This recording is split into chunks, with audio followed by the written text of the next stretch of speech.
Jingle reads books. That's my my new little jingle for these recent read videos. I just came up with it and makes me laugh every single time.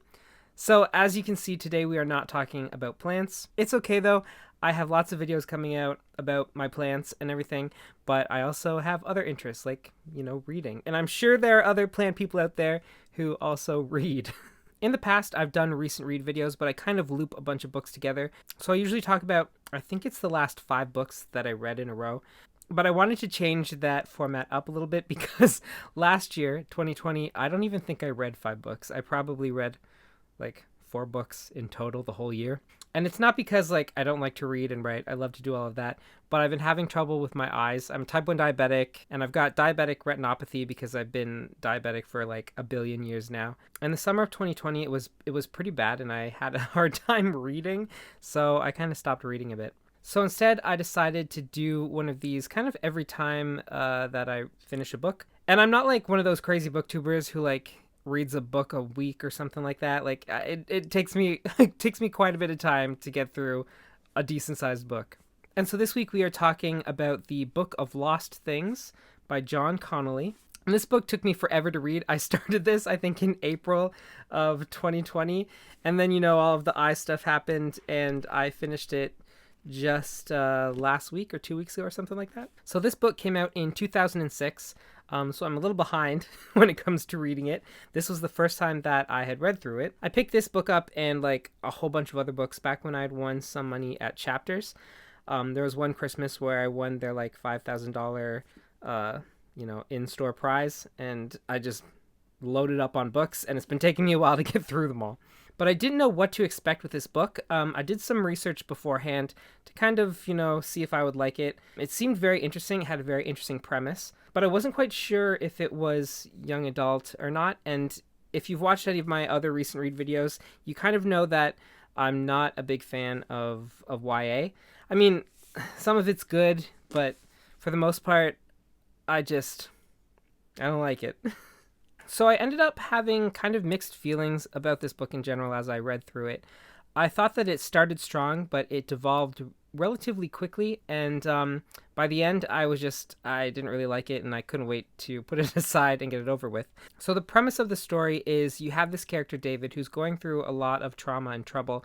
He recently lost his mother, and it's him and his father. His father, meets another woman. They have a child together, and the whole time David is sort of rebelling against this loss of his mother and dealing with her death and mourning and all of that stuff at the beginning where he's, fighting this trauma, fighting to try not to forget his mother, and he's not really dealing with the grieving process.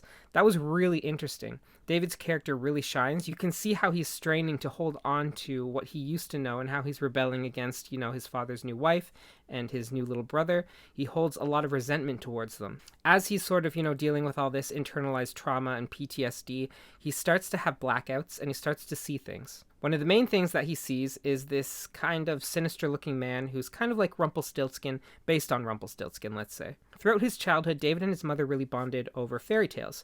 So there comes a point in the story relatively early on where David kind of leaves our world behind and enters into this fairy tale world that's kind of a mixed match of all of the fairy tales he grew up with.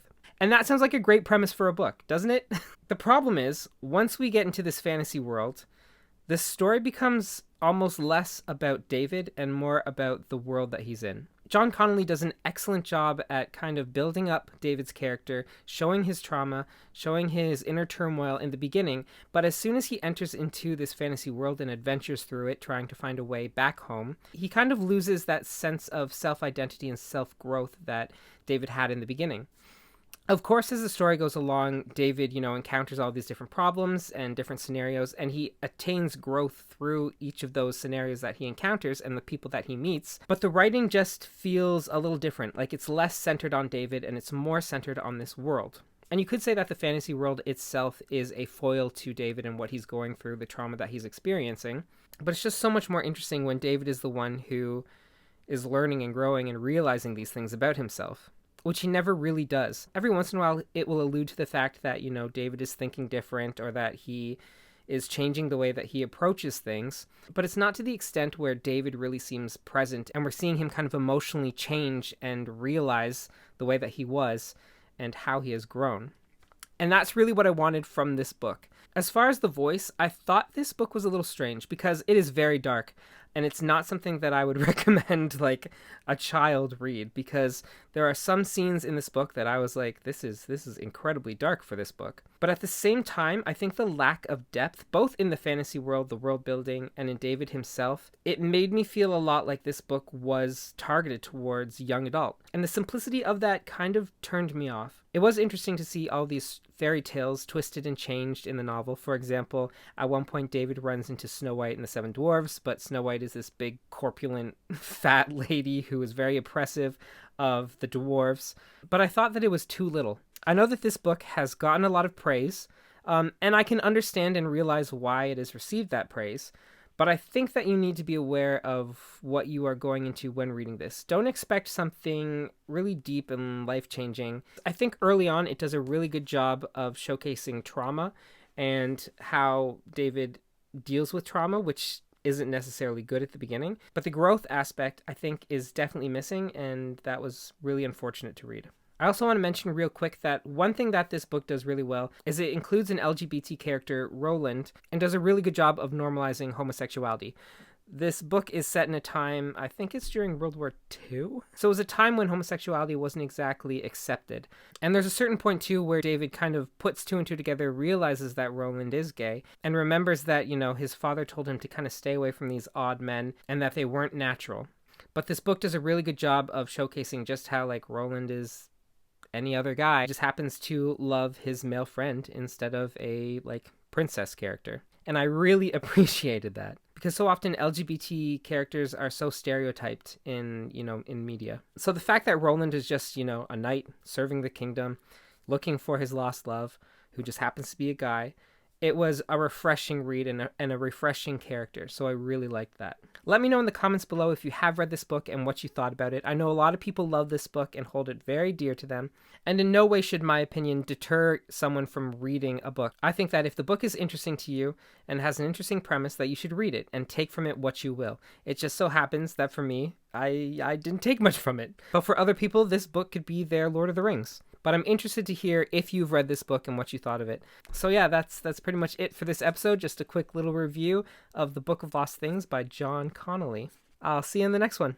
Thanks again for watching. Remember to like and subscribe for similar content. On Mondays, I post videos about houseplants. And on Fridays, I also post videos about houseplants.